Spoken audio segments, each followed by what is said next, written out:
Yeah, it hurts just looking at this.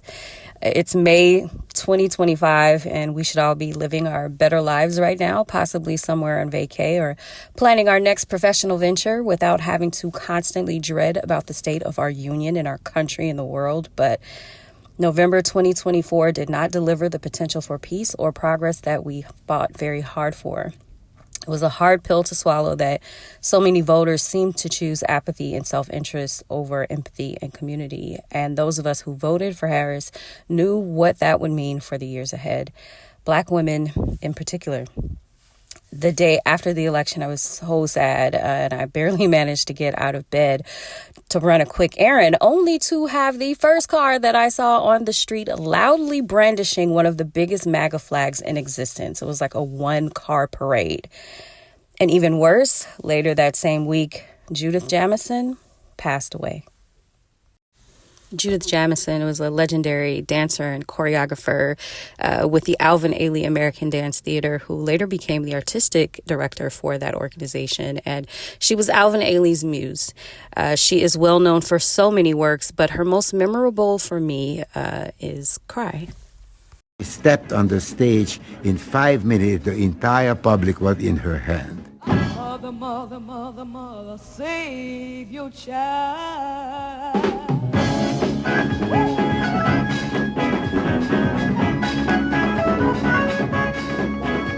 She had arms which were talking by themselves, and she could get movement that hair-raising feeling you would get, in her way her body moved and her expression, how she danced. She was a wonderful performer.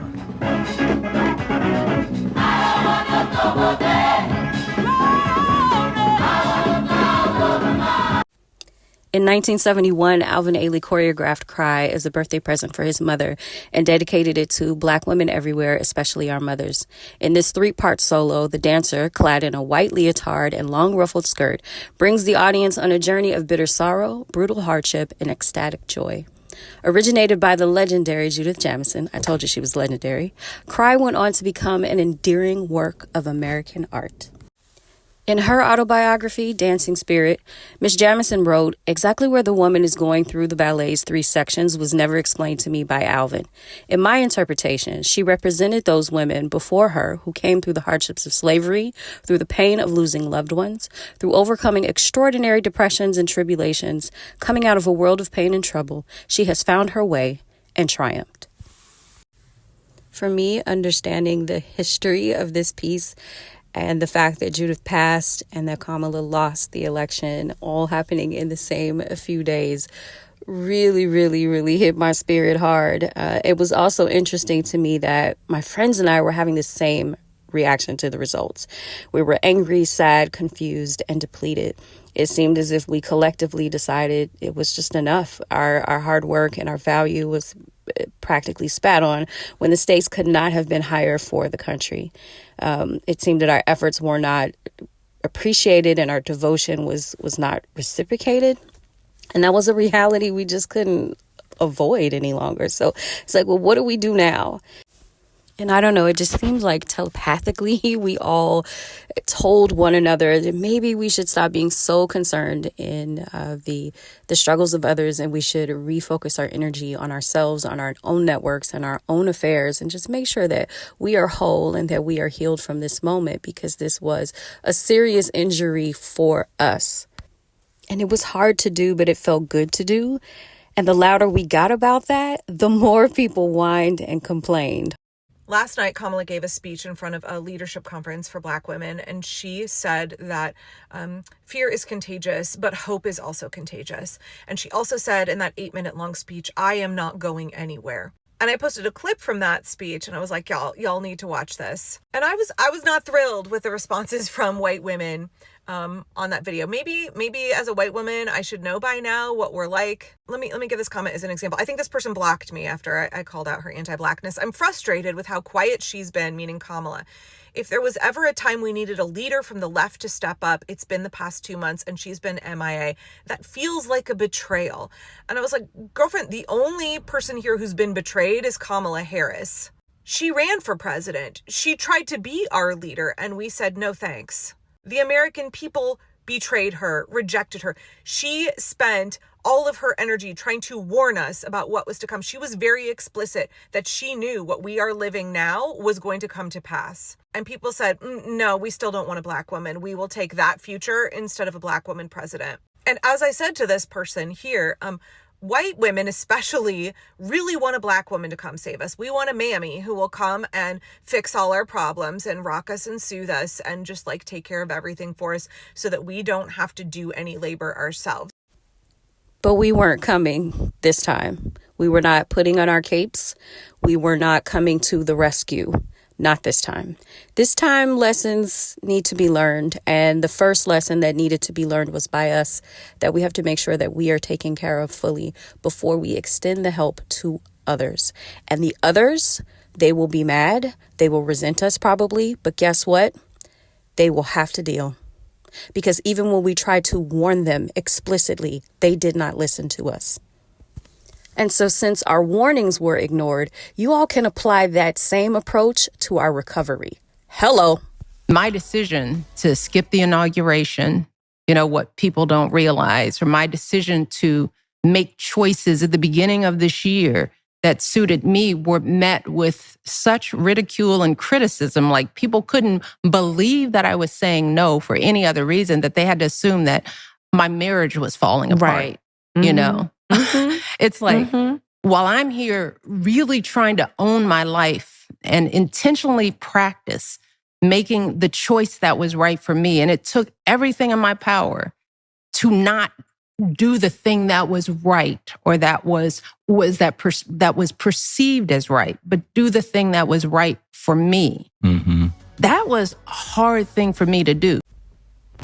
It is hard. It's a very hard thing to do, to not reach out when you see that there's help that is needed, and to maybe preserve your energy. It's also hard to not respond in the moment when someone attacks your family. Recently, Kanye West made very disparaging comments about Jay-Z and Beyonce's kids, saying that they were intellectually disabled. And he has since apologized. He received a lot of backlash for it. But I know it's clear how much Jay-Z and Beyonce love their kids. So I'm sure they wanted to say something, but they did not. And instead, as Beyonce usually does, she responded in a different way. Watch this. Even though I know someday you're gonna shine on your own, I will be a projector.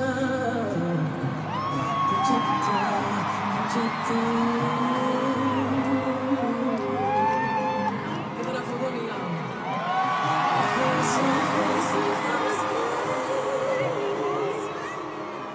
There's a long line of hands carrying your name,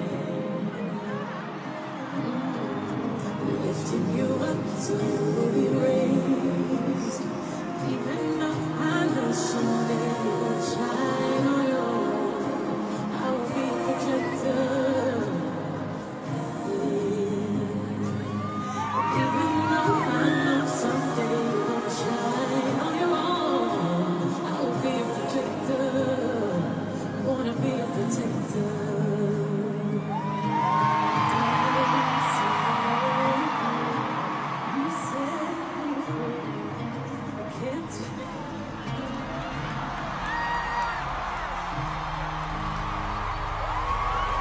Did you see the joy on that baby's face? That is a response to madness. Joy is resistance. It is defiance. It is a response to madness. It confuses people. It terrifies the enemy. It is a weapon. It is a very powerful weapon. Don't let people get you to thinking that joy is a form of weakness, because baby, it takes a whole lot of strength to be strong when you are facing a very, very difficult situation or a crazy enemy. And it is a perfect response because it provokes a higher form of ourself and of our consciousness. And I feel like Black people and Black women in this moment, we are really pulling that power and that energy closer to ourselves as we are gathering together to celebrate one another. And it's important for us to do. It's important for us to draw close as joy replenishes us for the fight that we have in front of us while sustaining our integrity. Because let's be real, when we get angry, when we get frustrated, we have to release that energy somehow. But it's a blessing to know that you can transmute that energy and you can use it to expose the ignorance of others. And then to provoke yourself and to others around you to better work and better health and better self-care, which again allows us to be able to care better and prioritize and create the boundaries that are needed when we are caring for others. It's so important. So stay up, fam. Stay up, sisters. My 92%, my brothers, they may try to tread us in the dirt, but still like the dust, we will always, always rise.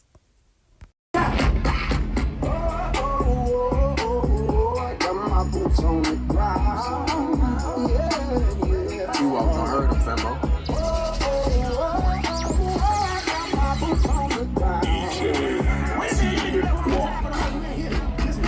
Boots on the ground, kicking the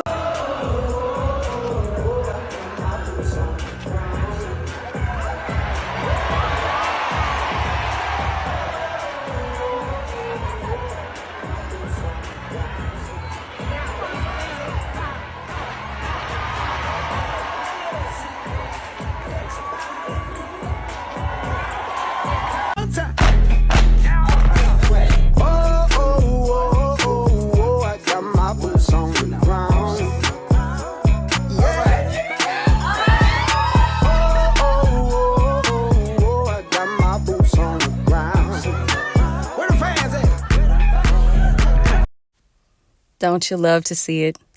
So rest in peace, power, and poise, Judith Jamison, knowing that your legacy of joy we will continue to carry in our feet.